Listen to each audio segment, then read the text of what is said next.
خلاصہ ہے پورے قرآن کا سورہ الفاتحہ۔ جو سارے مضامین ہیں پورے قرآن میں وہ سمٹ کے سورہ فاتحہ کے اندر آ گئے ہیں۔ تو اس کا آغاز اللہ کی حمد سے ہو رہا ہے۔ الحمدللہ، تمام خوبیاں اللہ کے لیے۔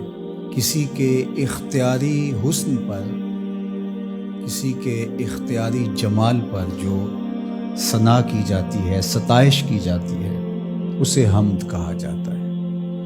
کچھ خوبیاں اختیاری نہیں ہوتی، غیر اختیاری ہوتی۔ اگر کسی کا رنگ سفید ہے، نقوش تیکھے ہیں اور اس کی آنکھیں نرگسی ہیں، اس کے دیگر اعضاء کا توازن بڑا اچھا ہے، تو یہ اس کا اپنا کمال نہیں ہے۔ ایک شخص عالم ہے، اس نے پڑھا، محنت کی، آگے بڑھا، تو یہ اس نے محنت کر کے ایک چیز حاصل کی، تو اس کا وصف بیان کرنا اور اس پر ثنا کرنا یہ غیر اختیاری حسن نہیں ہے بلکہ اختیاری ہے۔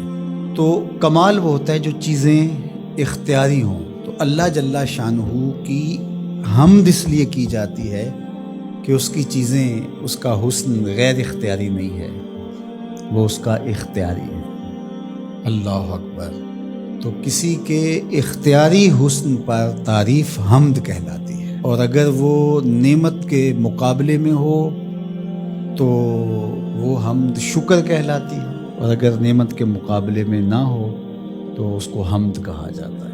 حضرت کعب احبار رضی اللہ تعالی عنہ فرماتے ہیں کہ الحمد کی تفسیر ثناء اللہ ہے، اللہ کی ثنا، اللہ کی تعریف۔ اور حضرت ضحاک بن مزاحم نے اس کا ترجمہ کیا ہے الحمدللہ رداء الرحمن، یہ رحمان کی چادر ہے۔ جس طرح چادر زینت دیتی ہے اور وقار کی علامت ہوتی ہے، اور اہل عرب کندھے کے اوپر چادر ڈال کر کے جو ہے وہ ایک خاص ان کی حیت ہوتی ہے۔ یہاں گرمی سردی سے بچاؤ کے لیے چادر لی جاتی ہے، لیکن عرب میں چادر جو ہے وہ زینت کے لیے لی جاتی ہے۔ اور وہ آپ نے دیکھا ہوگا کہ عرب علماء یہاں کندھے پہ چادر رکھتے ہیں، تو وہ زینت کے لیے ہوتی ہے، ضرورت کے لیے نہیں ہوتی۔ تو اس لیے یہاں جو رداء الرحمن کہا گیا ہے، تو الحمد رحمان کی زینت ہے، وقار کی چادر ہے۔ ثنا کی جتنی بھی قسمیں اور جتنی بھی صورتیں ہیں وہ اللہ کے لیے۔